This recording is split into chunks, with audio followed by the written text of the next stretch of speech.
প্রিয় দর্শক, জানিয়ে দেব আমাদের হাতে থাকা সর্বশেষ আপডেট বাংলা খবর। চ্যানেলটি সাবস্ক্রাইব করে আমাদের সাথেই থাকুন। নির্বাচনের আগে সরকারের কাছে ৩টি জিনিস চায় এনসিপি। জুলাই ঘোষণাপত্র পরিপূর্ণ হয়নি এবং সরকার এখন পর্যন্ত জুলাই শহীদের প্রকৃত সংখ্যা নির্ণয় করতে ব্যর্থ বলে মন্তব্য করেছেন জাতীয় নাগরিক পার্টির সদস্য সচিব আখতার হোসেন। বুধবার ৬ আগস্ট দুপুরে রাজধানীর বাংলা মোটরের রূপায়ণ টাওয়ারে জুলাই ঘোষণাপত্র এবং প্রধান উপদেষ্টার ভাষণের বিষয়ে প্রতিক্রিয়া জানাতে দলীয় সংবাদ সম্মেলনে তিনি এ মন্তব্য করেন। আখতার হোসেন বলেন, জুলাই ঘোষণাপত্রে জুলাইয়ের শহীদদের জাতীয় বীর হিসেবে স্বীকৃতি দেওয়া হয়েছে। জুলাইয়ের আন্দোলনকারী শহীদ পরিবার ও আহতদের আইনি সুরক্ষা দেওয়ার প্রতিশ্রুতি ব্যক্ত করা হয়েছে। এই ঘোষণাপত্রের মধ্য দিয়ে রাজনৈতিক দলগুলোর তরফে আবারও প্রতিশ্রুতি ব্যক্ত করা হয়েছে যে বাংলাদেশে একটি বৈষম্যহীন, দুর্নীতিমুক্ত, ফ্যাসিবাদমুক্ত রাষ্ট্র কাঠামো আমরা পাব।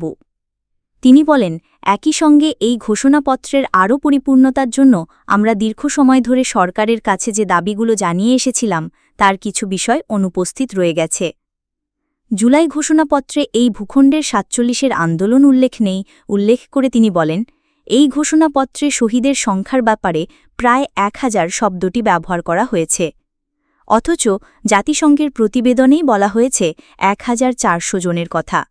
গত ১ বছরে সরকার শহীদদের প্রকৃত সংখ্যা নির্ণয় করতে ব্যর্থ হয়েছে। তিনি আরও বলেন, পিলখানা হত্যাকাণ্ড, শাপলা চত্বর, কোটা সংস্কার, নিরাপদ সড়ক আন্দোলন, আবরার হত্যাকাণ্ড ও মোদিবিরোধী আন্দোলনের প্রসঙ্গ অনুপস্থিত থাকার কারণে ঘোষণাপত্রটি পরিপূর্ণতা পায়নি। আখতার বলেন, সবথেকে গুরুত্বপূর্ণ যে বিষয়টা আমাদের কাছে মনে হয়েছে, এই ঘোষণাপত্রের ২৫ ও ২৭ নম্বর পয়েন্টে নির্বাচনের মধ্য দিয়ে নির্বাচিত সরকারের সংস্কারকৃত সংবিধানের তফসিলে এই ঘোষণাপত্রকে উল্লেখ করার কথা বলা হয়েছে। আমরা এনসিপি দীর্ঘ সময় ধরে বাংলাদেশে একটি নতুন সংবিধানের দাবি জানিয়ে আসছি। সে লক্ষ্যে গণপরিষদ নির্বাচনের মধ্য দিয়ে নতুন সংবিধান পুনর্লিখনের দাবি আমরা সরকারের কাছে করে এসেছি।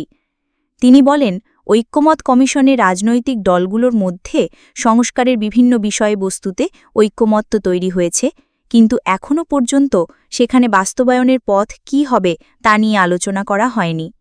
যখন এই ঘোষণাপত্রকে পরবর্তী সংস্কারকৃত সংবিধানের উপর ছেড়ে দেওয়া হয়, তখন আমাদের যে নতুন সংবিধানের দাবি তাকে পাশ কাটিয়ে যাওয়া হয়।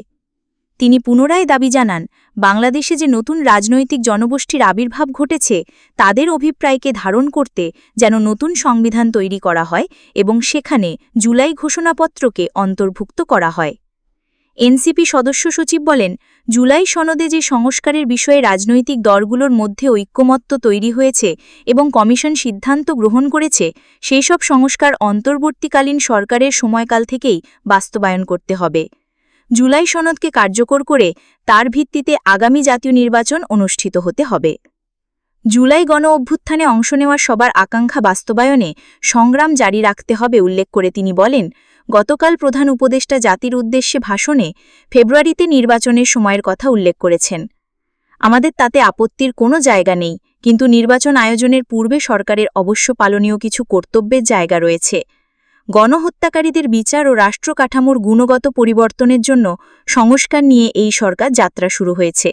তাই নির্বাচনের আগে সংস্কারকে দৃশ্যমান করা এবং সংস্কার বাস্তবায়ন করা এই সরকারের অবশ্য কর্তব্য। একই সঙ্গে নির্বাচনের আগেই মাঝ প্রশাসনের নিরপেক্ষতা নিশ্চিত করা এবং লেভেল প্লেইং ফিল্ড নিশ্চিত করাও সরকারের দায়িত্ব বলে উল্লেখ করেন আখতার। তিনি সরকারের কাছে প্রতিশ্রুতি চান যে নির্বাচনের আগেই সংস্কার ও বিচার দৃশ্যমান করা হবে, প্রশাসনের নিরপেক্ষতা নিশ্চিত করা হবে, নির্বাচনের জন্য লেভেল প্লেইং ফিল্ড নিশ্চিত করা হবে। এদিকে হাসনাত, সার্জিস জারাসহ ৫ নেতাকে শোকজ দিল এনসিপি। জাতীয় নাগরিক পার্টি এনসিপি কেন্দ্রীয় আহ্বায়ক কমিটির ৫ নেতাকে কারণ দর্শানোর নোটিশ দেওয়া হয়েছে। ৫ আগস্ট জুলাই অভ্যুত্থানের প্রথম বর্ষপূর্তি উপলক্ষে রাষ্ট্রীয় গুরুত্বপূর্ণ কর্মসূচি চলাকালীন তারা ব্যক্তিগত সফরে কক্সবাজার গিয়েছেন বলে অভিযোগ উঠেছে। নোটিশে বলা হয়, সফর সম্পর্কে রাজনৈতিক পর্ষদকে পূর্বে কোনো তথ্য বা ব্যাখ্যা প্রদান করা হয়নি।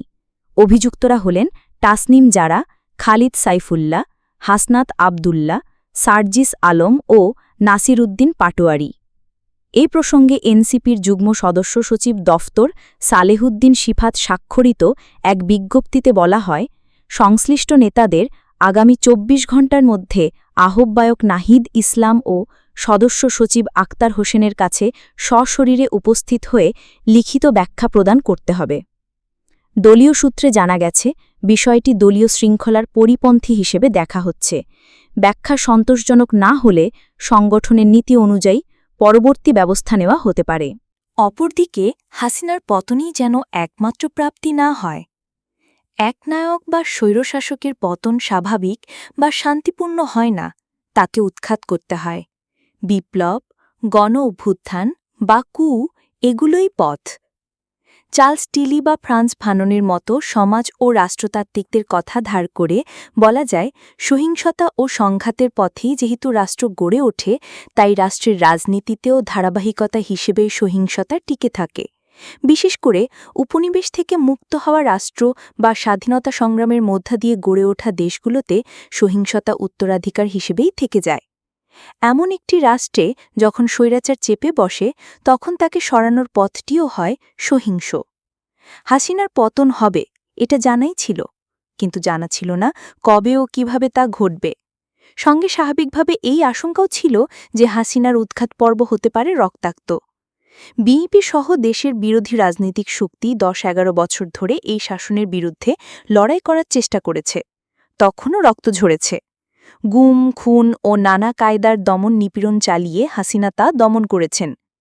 বিএনপির দীর্ঘ সরকার পতনের আন্দোলন সফল হয়নি, কারণ শুধু দলের নেতাকর্মীদের আন্দোলন দিয়ে স্বৈরশাসনের পতন বা গণ অভ্যুত্থান ঘটানো যায় না। জনগণের অংশগ্রহণ লাগে। মানুষ হাসিনার পতন চাইলেও বিএনপি তাদের আন্দোলনের সাথে করতে পারেনি। পারলে তারাই হতো গণ অভ্যুত্থানের নেতৃত্ব দেওয়া। দেশের মানুষ স্বৈরশাসন থেকে মুক্তির পথ খুঁজছিল, আবার বিএনপির পেছনে জড়ো হওয়ার ভরসাও পাচ্ছিল না। ২০১৮ সালে শিক্ষার্থীরা যখন নিরাপদ সড়কের দাবিতে রাস্তায় নামে, তখন সাধারণ মানুষ তাদের পাশে এসে দাঁড়ায়। অনায়ত্ত সেই আন্দোলনের স্বতঃস্ফূর্ততা ও তীব্রতা সরকারের মনে পতনের ভয় ধরিয়ে দিয়েছিল। তারা কোনো ঝুঁকি নেয়নি। আন্দোলন দমনে তারা পুলিশের পাশাপাশি কাজে লাগায় ছাত্রলীগ যুবলীগের হেলমেট বাহিনীকে। সহিংসতার শিকার স্কুল কলেজের সেই শিক্ষার্থী, তাদের অভিভাবক ও জনতা ঘরে ফিরলেও তারা অপেক্ষায় ছিল। ৬ বছর পর আবারও শিক্ষার্থীরাই সেই সুযোগ তৈরি করে। অনায়ত্ত কোটাবিরোধী আন্দোলনে অসামান্য সাহস নিয়ে শিক্ষার্থীরা যখন স্বৈরাচারের মুখোমুখি দাঁড়িয়ে যায়, তখন মানুষ তাদের পেছনে জড়ো হতে শুরু করে। দেশের মানুষ হাসিনা উৎখাতের আন্দোলনে শরিক হওয়ার জন্য এমন একটি শক্তির অপেক্ষাই করছিল। একই সঙ্গে স্বৈরাচার বিরোধী রাজনৈতিক দলগুলোও মাঠে নামে। এবার জনগণ আর কোনো পরিণতি ছাড়া ঘরে ফিরতে রাজি ছিল না। ৫ আগস্ট দেশে গণ অভ্যুত্থান হয়েছে কোনো সুসংগঠিত রাজনৈতিক শক্তি বা দলের অধীনে বা কোনো আদর্শের ভিত্তিতে। বিপ্লব হয়নি। গণ অভ্যুত্থানের মূল লক্ষ্য ছিল শেখ হাসিনার বিদায়, স্বৈরাচারের অবসান। সেই লক্ষ্য অর্জিত হয়েছে। ৫ আগস্টের পরের রাজনৈতিক অনিশ্চয়তা ও গণ অভ্যুত্থানের পক্ষের শক্তিগুলোর মধ্যে বিরোধ ও স্বার্থের দ্বন্দ্ব বিবেচনায় নিয়ে এবছর ১৫ জানুয়ারি প্রথম আলোতে লেখা এক কলামের শিরোনামে প্রশ্ন রেখেছিলাম, হাসিনার পতন নিয়ে কি খুশি থাকতে হবে? গণ অভ্যুত্থানের বর্ষপূর্তিতে সম্ভবত এর উত্তর আমাদের কাছে পরিষ্কার হতে শুরু করেছে। ৫ আগস্ট যেহেতু দেশে কোনো বিপ্লব হয়নি, অভ্যুত্থানে নেতৃত্ব দেওয়া শিক্ষার্থী, সহযোগী রাজনৈতিক দল ও শক্তি এবং সাধারণ মানুষের মনে হাসিনাকে উৎখাত করা ছাড়া আর কোনো দুরচিন্তাও তাই ছিল না। সরকার গঠন নিয়ে বিভ্রান্তিসহ ৫ আগস্টের পরের ঘটনাবলী এর প্রমাণ। তবে ৫ আগস্টের পর থেকে আমরা অনেকেই বলতে শুরু করেছি যে গণ অভ্যুত্থানের কিছু আকাঙ্ক্ষা রয়েছে। প্রশ্ন হচ্ছে, এই আকাঙ্ক্ষাগুলো কি? কে তা ঠিক করে দিয়েছে? হাসিনার স্বৈরশাসনে বাংলাদেশ থেকে নির্বাচন বিষয়টি হারিয়ে গেছে। সুষ্ঠু নির্বাচন তাই গণ অভ্যুত্থানের একটি বড় আকাঙ্ক্ষা। কিন্তু এর বাইরেও গণ অভ্যুত্থানের আকাঙ্ক্ষা হিসেবে আরও কিছু বিষয় সামনে চলে এসেছে। এগুলোর অধিকাংশই আমরা পেয়েছি গণ অভ্যুত্থানের আগে পরের দেয়াল লিখন থেকে। আর ১৫ বছর ধরে আমরা যেভাবে প্রতিষ্ঠানগুলোকে ধ্বংস হতে দেখেছি, সেগুলো মেরামত করার আকাঙ্ক্ষা আমাদের ভেতরে দীর্ঘদিন ধরে তৈরি হয়েছে। এ সময় আমরা যে অভিজ্ঞতার মধ্যে দিয়ে গেছি, তার মুখোমুখি যেন আমাদের সামনে আর হতে না হয়। অর্থাৎ ভবিষ্যতে স্বৈরাচার যেন আর কোনোভাবে কেউ কায়েম করতে না পারে, সেই পথ বন্ধ করার আকাঙ্ক্ষাও তৈরি হয়েছে। আমরা ভেবেছি সংস্কারের মাধ্যমে আমরা আমাদের চাওয়াগুলো পূরণ করতে পারব। গণ অভ্যুত্থানের রাজনৈতিক শক্তিগুলোর মধ্যে অনৈক্য ও বিরোধ এবং রাষ্ট্র পরিচালনায় অন্তর্বর্তী সরকারের দক্ষতার ঘাটতি, প্রয়োজনীয় সক্রিয়তার অভাব, সিদ্ধান্তহীনতা ও অনেক ক্ষেত্রে নির্বিকার অবস্থান, এই সবকিছু মিলিয়ে গণ অভ্যুত্থানের বর্ষপূর্তি খুব আশা জাগায় না। এখন যখন সংস্কারের প্রক্রিয়া চলছে, তখন আমরা দেখছি গণতান্ত্রিক রূপান্তর কিভাবে ঘটবে তা নিয়ে রাজনৈতিক দলগুলো একমত হতে পারছে না। রাজনৈতিক দলগুলোর ভিন্ন ভিন্ন আদর্শ রয়েছে, মতপার্থক্য হতে পারে, কিন্তু আমরা দেখতে পাচ্ছি আদর্শের চেয়ে ক্ষমতায় যাওয়া না যাওয়ার হিসাব নিকাশই মূল হয়ে উঠেছে। সংস্কারের আলোচনাও চলছে এসব ঘিরে। কোনো দলের ক্ষমতায় যাওয়া না যাওয়া বা কোনো দলের ক্ষমতায় যাওয়া ঠেকানো, এই কসরতের মধ্যেই এখনও ঘুরপাক খাচ্ছে সংস্কারের উদ্যোগ। শ্রম, নারী, গণমাধ্যম, স্থানীয় সরকার ও স্বাস্থ্য বিষয়ে গঠিত কমিশনগুলো সংস্কার প্রস্তাব নিয়ে কোনো আলোচনা নেই। রাজনৈতিক দলগুলো নিজেদের মধ্যে কোনো পরিবর্তন বা সংস্কারের আকাঙ্ক্ষা বা এই নিয়ে কোনো উদ্যোগ আমরা দেখছি না, অথচ সামনে দেশ চালানোর দায়িত্ব তাদের হাতেই গিয়ে পড়বে।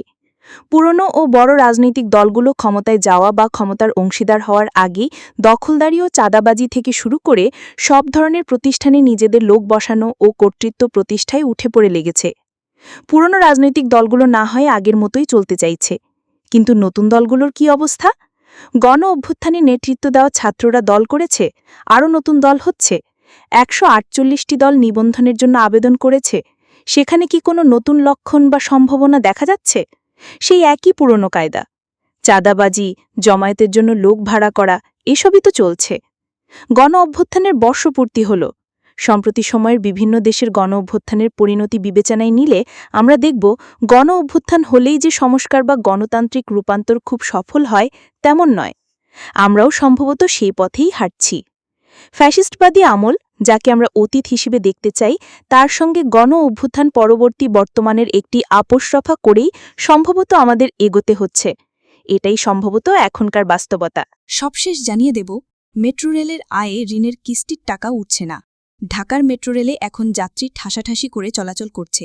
বিশেষ করে অফিস শুরু ও ছুটির ব্যস্ত সময়ে অনেকেই প্রথম চেষ্টায় মেট্রো রেলে উঠতে পারছেন না। এরপরও যাত্রী ভাড়া থেকে মেট্রো রেলে যে আয় হয় তা দিয়ে ঋণ পরিশোধ করা যাবে না। মেট্রো রেলের বর্তমানে আয়ের ধারা এবং ঋণের কিস্তি পরিশোধের পরিমাণ বিশ্লেষণ করে এই ধারণা পাওয়া গেছে। মেট্রো রেলের সংশ্লিষ্ট কর্মকর্তা ও বিশেষজ্ঞরা বলছেন, সরকারকে ভর্তুকি দিয়ে ঋণ পরিশোধ করতে হবে। বর্তমানে উত্তরা থেকে মতিঝিল পর্যন্ত মেট্রো রেল চলাচল করছে। দিনে গড়ে ৪ লাখের মতো যাত্রী চলাচল করেন। মতিঝিল থেকে কমলাপুর পর্যন্ত মেট্রো রেলের সম্প্রসারণের কাজ চলমান। মেট্রো রেলের এই লাইনের নাম MRT6। সরকার আরও 5টি মেট্রো রেল নির্মাণের পরিকল্পনা নিয়েছে। কমলাপুর বিমানবন্দর ও সাভার ভাটারা পথে মেট্রোর ব্যয় দাঁড়াবে 2 লাখ কোটি টাকা। কি ভাবছে সরকার? বর্তমানে মেট্রো রেলের আয় ও ঋণের কিস্তি বিশ্লেষণ করে দেখা গেছে, গত অর্থবছরের টিকিট বিক্রি থেকে অনিরীক্ষিত প্রভিশনাল আয় ছিল 400 কোটি টাকার মতো। সেখানে আগামী 2030-31 সাল পর্যন্ত বছরে ঋণের কিস্তি হিসেবে 468 থেকে 740 কোটি টাকা দিতে হবে। ডিএমটিসিএল সূত্র জানায়, মেট্রো রেলে নির্মাণকালীন 10 বছর পর্যন্ত জাইকার ঋণের মূল কিস্তি দিতে হয়নি, যা গ্রেস পিরিয়ড হিসেবে পরিচিত। 2023 সালের জুন থেকে সীমিত আকারে ঋণের কিস্তি পরিশোধ শুরু হয়েছে। এ পর্যন্ত 75 কোটি টাকার মতো পরিশোধ করা হয়েছে। এ বছর আরও 10 কোটি টাকা পরিশোধ করতে হবে। তবে আগামী বছরের মে থেকে বড় অঙ্কের ঋণ পরিশোধ করতে হবে। সব মিলিয়ে তখন থেকে পরবর্তী 1 বছরে প্রায় 465 কোটি টাকা কিস্তি পরিশোধ করতে হবে। ডিএমটিসিএল সূত্র জানায়, এরপর পর্যায়ক্রমে ঋণের কিস্তি পরিশোধের পরিমাণ আরও বাড়বে। 2030-31 সাল পর্যন্ত 5 বছরে MRT6 নির্মাণে নেওয়া ঋণের কিস্তি হিসেবে 3700 কোটি টাকার বেশি পরিশোধ করতে হবে। অর্থাৎ এই সময়ে গড়ে বছরে 740 কোটি টাকা ঋণের কিস্তি বাবদ পরিশোধ করতে হবে। মেট্রো রেল নির্মাণে জায়গার সঙ্গে ঋণ চুক্তি করেছে সরকারের অর্থ মন্ত্রণালয়ের অধীন অর্থনৈতিক সম্পর্ক বিভাগ। অন্যদিকে মেট্রো রেল কর্তৃপক্ষ টিকিট বিক্রির আয় থেকে ঋণ বাবদ অর্থ মন্ত্রণালয়কে টাকা পরিশোধ করে। অর্থ মন্ত্রণালয় জাইকার ঋণ পরিশোধ করে। ডিএমটিসিএল সূত্র জানায়, 2024-25 অর্থবছরে ডিএমটিসিএলের অনিরীক্ষিত প্রভিশনাল আয় 400 কোটি টাকার মতো। এর আগে 2023-24 অর্থবছরে টিকিট বিক্রি করে আয় ছিল প্রায় 244 কোটি টাকা। 2022 সালে আংশিক চালুর পর 2022-23 অর্থবছরে আয় হয়েছিল 22 কোটি টাকার বেশি। ট্রেনের সংখ্যা এবং মেট্রো রেলের চলাচলের সময় বাড়িয়ে সেটা 500 কোটি টাকায় নেওয়া যাবে। কমলাপুর পর্যন্ত মেট্রো রেল চালু হতে আরও বছর 2 লাগবে, তখন আয় আরও বাড়বে। তবে দিন দিন মেট্রো রেলের পরিচালন খরচও বাড়বে, কারণ এখনও রক্ষণাবেক্ষণ ও যন্ত্রপাতির দেখভাল করছে ঠিকাদারি প্রতিষ্ঠান। আগামী বছর জানুয়ারি থেকে ডিএমটিসিএল কর্তৃপক্ষকেই রক্ষণাবেক্ষণের ব্যয় করতে হবে। এক্ষেত্রে বছরে ব্যয় দ্বিগুণের বেশি হয়ে যাবে, অর্থাৎ মুনাফা কমে যাবে। বাংলাদেশ প্রকৌশল বিশ্ববিদ্যালয় বুয়েটের পুরো কৌশল বিভাগের অধ্যাপক শামসুল হক প্রথম আলোকে বলেন, এমনিতেই ঢাকার মেট্রো রেলের নির্মাণ ব্যয় বেশি হয়েছে, ফলে আশেপাশের দেশের তুলনায় ভাড়া বেশি। এর থেকে ভাড়া বৃদ্ধি কঠিন। দিন দিন রক্ষণাবেক্ষণ খরচও বাড়বে। এখন ট্রেনের সংখ্যা এবং বেশি সময় চালিয়ে আয় বাড়াতে হবে। অযৌক্তিক খরচ যাতে না হয় সেদিকে খেয়াল রাখতে হবে।